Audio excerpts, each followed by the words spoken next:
we're coming off a successful season, but I feel like Michigan always has had that chip on their shoulder. Michigan's always going to be doubted. The players who are stepping into new roles are always going to be doubted. So it really just feels like the same atmosphere. I think Cade McNamara has done a good job of trying to tell everybody that to maintain the atmosphere because we're not satisfied.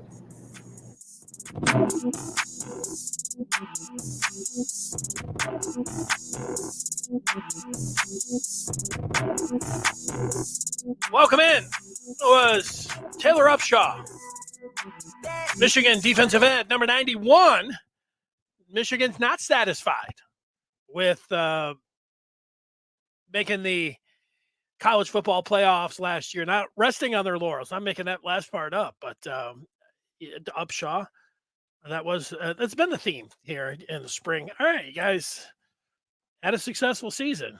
Are you just going to kick back and you're all set, or what are you going to do about it? And this is true in sports. And welcome in. It's the Maize and Blue Review, afternoon live. I'm Dennis Fithian here, weekdays at 1 o'clock every day. We're part of Rivals. We are part of Rivals.com.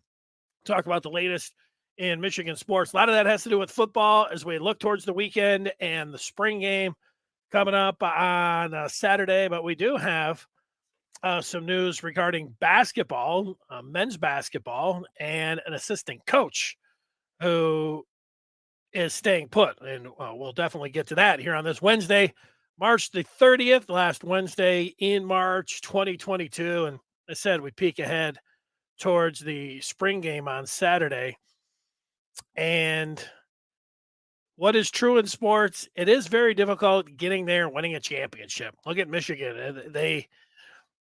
It was a long time ago, but it used to be like winning the Big Ten. That was the big deal. Get your next ring. And Michigan was winning a lot of Big Ten championships. And then the drought came about, and 1 year turned into 5, turned into double digits, and then all the way until last year they were finally able to break through and able to win the Big Ten, go to Indy, beat Ohio State, go to the college football playoff, everything. And so, and that was hard. It was hard getting there, but it's harder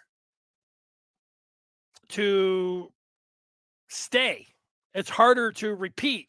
So almost to a man last year, if you listen to them, coaches, players, when they talked about what makes this team special or when did you see it, and all of them answered spring ball. Started in the spring, an energy, young enthusiasm, music at practice, bouncing their step, some variation of a new energy, and it started in spring ball. So hearing I like Taylor Upshaw, senior, a leader, I think will be voted one of the captains myself after. They don't vote after spring ball. They wait till fall camp, but I think, Upshaw will be the pick there. At least that'd be my selection right now. And yeah, you'd like to hear about that energy and hunger again this year, since that's what they all pointed to last year. So that makes sense. At least it's making sense to me. What about you? You can always use the feedback here, wherever you're watching this. If you're watching it after the fact, like I said, we're here every day at 1 o'clock, and we comment as you are leaving your feedback. So you have the availability to do that. So have at it. I mentioned basketball. I want to just get those. It's breaking news. Just taking a look at it here. Tony Paul writes for the Detroit News. He does a wonderful job covering the Mid-American Conference and what's going on from presidents to general manager or athletic directors to coaches. And Paul has been on top of this Western Michigan basketball search, and Sadie Washington, Michigan assistant, a Western alum, turned him down a couple of years ago. That job is open again, and it didn't take a lot to put two and two together and think that the Broncos probably kicked the tires on Sadie Washington again.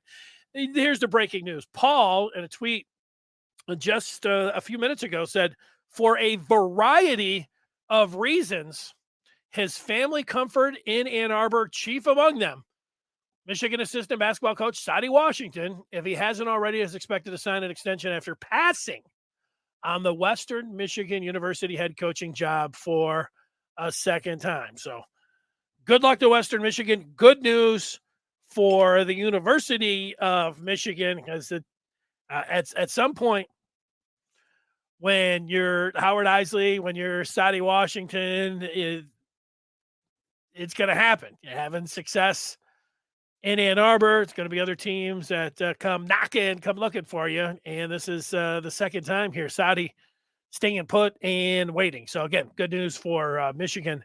And that just coming out a few minutes ago from TP over at the Detroit News. Good job there, Terry. Or Tony. Terry. All right. Speaking of the spring game, I'm going to talk running backs. Michigan got a commitment yesterday. We'll watch a little video on that particular recruit coming up here, but I also thought we'd throw in some running backs. And Michigan loses Hassan Haskins. Everybody else coming back. That includes off the jump, Blake Corum, who you think about last year, like for most of the year, it was a tandem. They called it Thunder and Lightning. I guess Corum would have been the Lightning in the Thunder and Lightning equation there. But you go through the season from the opener to Washington. Michigan had 56 carries for 343 yards against the Huskies, and then on their first, they scored touchdowns against the Northern Illinois on their first 9 drives. 8 of them were rushing touchdowns. They established that ground game, and that was going to be part of it. And it was a 1-2 punch for the majority of the year. You look, Corum, 19 carries, 119 yards. Haskins, 23 carries, 110 yards and 2 touchdowns. This is just as you go through here. That was against Northwestern all the way in the middle of the season. And then neither really had anything going against Michigan State. And then Corum got hurt for a stretch of games there. And Haskins, you remember, instead of spreading it out, they just said, let's just load up the saddle on Haskins, and he was ready for it. And he did a good job. Hassan Haskins did, of shouldering the load. But if you remember, when Blake came back, he had a big 55-yard run against Ohio State. That was early in the second half. Remember that? That was one of the biggest plays of the game against the Buckeyes. Also, just on the season, 12 touchdowns, almost 1,000 yards, and that was missing mostly 3 games there. So he had easily gone over 1,000 yards if he would have stayed healthy. He also, back to the opener, had a kickoff return. Henning is normally the deep man there, but the second man back there, it was Blake Corum. He had that 79-yarder big play against the Broncos in the opener, and he also had a big run against Iowa in the Big Ten title game. I feel pretty good about Blake Corum. If he was just there by himself, I don't know how good I would feel, but he is not there by himself. He's got a running back that could be better, could be one of the best in the country. We're not sure of this. I mean, he was rated that way coming out, and that's Donovan Edwards. You see on the screen, Donovan Edwards, he goes 6 feet, 200 pounds, but you look back just at his game log, and there was the one point, it was after the Maryland game when he had the 10 catches for the record, 170 yards, and had the 77-yard touchdown there against the Terps. That was his coming out party, talking about Donovan Edwards. It was after that game, Jim Harbaugh, I'll paraphrase it, but he basically, he gave it you're just, scratching the surface here when you talk about Edwards. I also remember the Ohio State game where they just threw a little flare out of the backfield to him, and he just, caught it with one hand, turned upfield for a little bit of a gain. And it was very natural. It was impressive. It just it was very fluid. You feel that, what Harbaugh was saying about Edwards, and that you're just scratching the surface. Then, the play that he'll be remembered for forever. And Michigan Lowers throwing that touchdown in the Big Ten title game to Roman Wilson. I think was launched and a perfect pass, a thing of beauty by Edwards in the Big Ten title game. After that, you're looking for a goal line back, a bigger back. Like, I think Edwards and Corum, we'll see how they do in short yardage situations. I'm not that worried about it, but yeah, do you want a guy that whether you feel like a fullback or a bigger back in short yardage situations. Enter Tavir Dunlap, 6 feet, 222 pounds. Red shirted, saw him a little bit last year. Also here in the spring, Khalil Mullings is moving around from playing linebacker to running back, and you can see the size on Mullings, 6'1", 236. That's a load if you're talking about a short yardage situation. Harbaugh likes that too. We know enough about Jim Harbaugh where he likes a bigger back in short yardage situations, whether it's the Red Panda or the bench, Khalil or the bench that was back there that they love giving the ball to in short yardage situations as well. Mullings, you can definitely see that, and a little bit of a wild card here, a kid that's not in for spring, but a true freshman on this 22 class, CJ Stokes, 5'11", 190. No, that's not somebody that you'd say that's not a big back, but they have a nose, pad level, whatever it is, short yardage situations, strength, being able to just sniff out and be able to get that half yard or yard or whatever you need, goal to go type situations, 4th and 1 type situations. And Haskins was good at that last year. He liked to jump over the pile sometimes to get it, but also had a pretty good nose of finding the gap, getting in there, getting skinny, finding his way, put his foot in the ground, all those different things you like to see and you hear about running backs that can get it done. But I would put the situations for Michigan at running back. They are in good hands when it comes to Corum and Edwards as a 1-2 punch. And then we will see about the rest. We just don't know. Mullings was a running back in high school, successful. He's got that size. We'll see. Could be one of those things that you look at in the spring game coming up on Saturday, just like, all right, how does Dunlap look? How does Mullings look? How does anybody else look that's back there? Another, 5 different guys that they might hand the ball to. Does anybody stand out? There'll be things that people will monitor everything when it comes to the spring game. So that definitely will be one of them there. Now, Michigan yesterday, if you didn't see the show, they did get a commitment, their 7th commitment for the class of 2023. That's next year. Benjamin Hall. He is out of North Cobb High School in Kennesaw, Georgia. Doesn't have the ratings up there as of yet, 5'11", 230. Because he's not rated, has a lot of Michigan fans like, hey, how come he's not a 5-star? How come he's not a 4-star? Why is Michigan, signing this guy when there's you can go out there and get 5 stars? That is the lament of being a Michigan football fan. You're always going to, when anybody comes in, you follow recruiting in the offseason. If you follow it as much as the diehards, it works like this. You are always, excited and want the best possible and highest ranked player. And those are the 5 stars. And when you don't get that, you think, okay, 4-star, maybe this guy could be a 5-star. But when you're not getting those and you're getting less than 4 stars, people freak out. Why can't they recruit? Why are they settling? Why can't Michigan parlay their success last year? We heard about the relationships and how this was going to get a bump. They had a good recruiting class last year. And I think all of that, there's a couple things for people that are wired into it and live it daily. You probably don't want to hear perspective. I'll give you a little bit anyways. It's early. If we're sitting here in August and you're looking at the recruiting class and there's just not a whole lot there and you're thinking, this is, I think there's a little bit where you can say, hey, where's the momentum for the recruiting when you get to August? August is a long ways away. I mean, we're talking about 5 months. And then after that, you still, some of the bigger names, that if I told you that if you get into after the high school season and up to the early signing period, if Michigan was in on, 5-10 guys and they were able to get half of them and they were 4 and 5 stars, you'd be fine. But, until then, can you complain about it and wonder about the philosophy? And yeah, you can. I think people that are you complain about, you can't, it's not going to be about beating Ohio State. It's not going to be about getting to the Big Ten. That's the next complaint hurdle.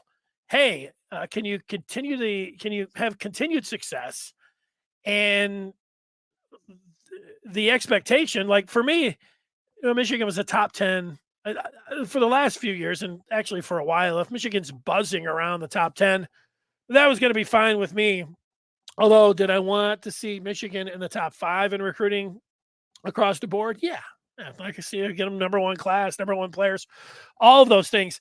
And that is the next step. And these last 2 years, certainly this last year, now with the name, image, and likeness, that was thought to have been a little bit of a evening out situation when it came to being able to pay players and get name, image, and likeness, and how that's affecting. I think people were hoping that Michigan was going to be able to, grab more than their share, more than they had, and that would bump them up into the top 5. I mean, they bet they're in the top 10. To go from 10 to 5 and have your eyes on that. Yeah. And this is latest commitment, make you think like, hey, that's not getting us into the top 5. Yeah. Yeah. I mean, you hear that and you understand what people are talking about. You understand also that there's a long ways to go. Antoine, it's always good to see Antoine here. And Antoine saying we definitely have 2 weapons in the backfield. I'd like to see Michigan run a Bill Walsh 49er style offense, which throws out of the backfield, and have them both in the backfield at the same time. Antoine saying he likes the linebacker commit from Florida, Raylan Wilson. Yeah, out of Tallahassee. Sorry, I'm still not sure about that. Oh, there's my watch. Sometimes I talk into it and she doesn't understand what I'm saying. Raylan Wilson, Tallahassee, linebacker. All right. Sorry, I'm still not sure about that. Yeah. Well, Surrey's not in. That's what I figured. Yeah, she's not in on the recruiting. I hear you, Antoine. Yeah, it's. And I said it's early and all that. It's not like Samaj Morgan, Cole Cabana. You mentioned Wilson. Those guys are all 4 stars. Those are all guys that would be part of a could be top 5, certainly top 10 recruiting class for Michigan. So I was just complaining a little bit about the complainers, but I understand the complainers when it comes down to always wanting more and better. And here is the list that you can look at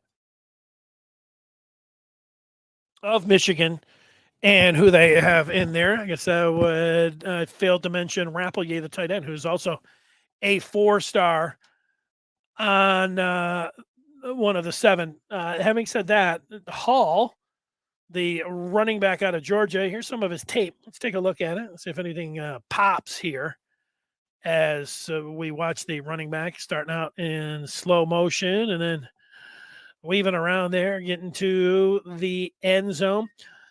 I saw that this is the high school. Cobb, I think off the top of my head, is one of the bigger high schools down there in Georgia where they love their football. So there was a tough inside run. Here we are in the red zone, right next to the quarterback there. It doesn't look like the biggest guy. He's running inside the tackle there. That just ran for daylight. Put his head down, found the end zone there. Here we are, another type situation. It's a pistol situation, little zone read, kick it to the outside, able to use his speed. That game looked like it was on the road there. You see the big circle going up the middle again on the zone read, busts the tackle there, takes it into the end zone. Now we get an end zone look at Benjamin Hall on that zone read. Ooh, nice moves there at the line of scrimmage to. We've seen him bust some tackles, and right there we saw some jump cuts in the hole to find some daylight. That was, to me, was the most, even though I didn't get to the end zone, the most impressive run that I have seen from the young man. Here's one around the edge showing his speed and then the cutback ability. You like to see all these down by the red zone, able to see these tough runs. Here's one that I might have been able to gain a yard or 2. So he's got a nice offensive line. Oh, he's catching the ball out of the backfield. Never hurts to see that. Oh, it just levels. How about the corner didn't want any of that, although he showed up. He stuck his head in there and he got run over by Hall. You can see the moves here in the backfield. Is he going to be able to, at the college level, be able to set somebody up on their blocks like he is here? What we're watching in his high school tape. He's going to have to hit that hole harder. But you can see some of the talent as we watch this. Antoine commenting in, saying not very fast. Talking about Benjamin Hall, good vision. Wonder how strong he is. Yeah, I don't know. Yeah, the vision there and the footwork you can see. Running over a guy here, Antoine. You gotta like that. Yeah, that's how you wonder how do you get to be a 4 or 5 star? You have great speed, you have great tape, and you have great everything. And speed could be one thing that held Hall back from getting a 4 star. But I don't get I get it, but I don't get too wrapped up in the star system. And heck, now that he didn't have a bunch of different offers, now that Michigan's offered him, and you see this guy popping up, and who knows? You have guys that go from not being rated to 3, 4 stars, and a lot of Michigan fans. It wasn't lost on them mentioning Khalil Mullings moving over from linebacker to running back. That Hassan Haskins was had no tape, or he had tape, but wasn't very highly rated as a running back at all, and came in as a linebacker and then busted out in that Notre Dame game at night in the rain. I remember being at that game and thinking, that was the Haskins game. Here's some speed for you, Antoine. Oh, caught from behind. All right, we'll watch 2 more plays here. This is Benjamin Hall. Michigan got the commitment from him yesterday, 7th commitment. Here's just a handoff to the right, making a guy or 2 miss, getting down the sideline and picking up a first down. Let's see if we got some pass blocking, or is he going to catch the ball? I'd like to see. It went up, get some nice ball skills. I don't know about the spacing between quarterback and running back there. A little screen, but just he had to go up a little bit and get that one. Here's the one last run. See the feet, breaking a couple tackles. I want him to get into the end zone. He's at the 30 here. I'd like to see him take this one to the house. Let's end it on a good note. Here it is, busted inside the 20. Antoine wants me to watch that Raylan Wilson tape. We'll do that. We'll do that this spring. I want to see a touchdown.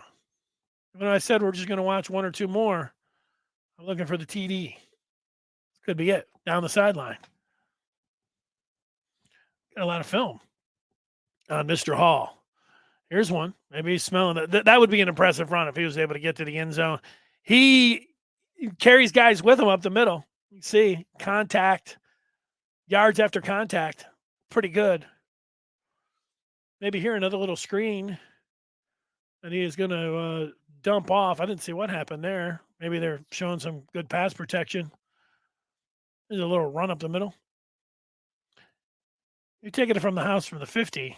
You better have a lot of daylight or some super speed. Here's one from a little bit outside the 30. Again, banging off guys, dragging them down inside the 20. This one's from his own 30. Yeah, he gets them in chunks. Looks like Biaka Batuka against Ohio State. 10, 15, 3, 5, 10, 15, 15, 15, 15. First, this is high school. That's not Ohio State on the other side of the ball, but 5, 10 yards of crack every time. Here's an outside game. Sunshine, moving the pile. It reminds me a little bit of Haskins. Wearing number 7.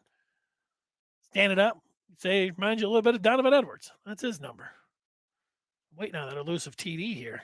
If I'm going to get one. Am I going to get one? One more play, that's it. It's close. Could be a touchdown. Could be a touchdown. He's at the 20 and down to the 15. Tackled there. Did not get to see that touchdown that I was looking for. All right, there he is. Antoine, want that TD as well? Yeah, we didn't get it. Didn't happen. I mentioned the spring game, and I was wondering yesterday, as I put up the information on the spring game that I was looking at, that I thought that maybe I missed it. I didn't miss it. The stadium is open at 11, and the team is supposed to be there at the stadium at 11:30. Knowing how spring games work, you get the team coming in there at 11:30. You're not going to really get any action until around noon. You'll get some stretching in there at 11:30. I'm there for all of it. I like all of that. My plan is to try to get in, try to be there at 11:30. That's right when I want to be there. And it gives you a few minutes there if you're going in to find a seat, and you're going to get more action around noon. Big Ten Network is starting at noon. And you're somebody that is there people that tailgate, go down there and make it an all-day event? Yes, they do. That's why you see Pioneer High School, they're opening things up at 7 o'clock. There will be people tailgating like it's a party. Let's go. It's the fall. I've seen them. And I like it all day long. It's a great day when you look at it, great sports day. You can get down. How about get the Pioneer at 7, go into the stadium at 11, get back, tailgate at 3, somehow find your way home by 6 o'clock to watch the Final Four. And then the next morning you can wake up, punch up the Maize and Blue Review, and you can get our thoughts and what we saw at the spring game. I'm planning on going down there, watching it from the stadium. You see going to be on the radio as well. This was the temperature yesterday, 48, high of 48.34. Let's see if they've made an adjustment. You know how things work in Michigan when it comes down to the weather report.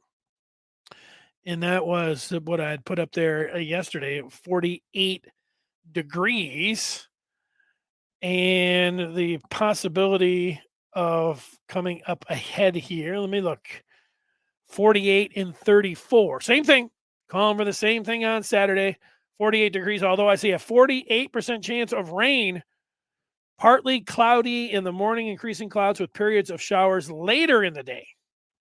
Chance of rain 50% later in the day. So at least right now, that could change. And rain could change. Rain could change my outlook on whether or not I'm going to go out there or not. Yours as well. Say you're a fair weather fan. You could be pointing at me, and I'd say I know what you're saying. Could happen. All right, that's it. Talk some running backs. Sadie Washington staying at Michigan. Spring game on Saturday. Hoping that rain doesn't show up till 4 or 5 o'clock when everybody is going home from the tailgates, going home and getting ready for the Final Four. We'll talk more about the spring tomorrow, what to look for, and, of course, we'll do it on Friday as well. This one will just be one day away. Thanks for watching. We're here every day. Maize and Blue Review, afternoon live. Everybody have a great rest of your day. Thanks.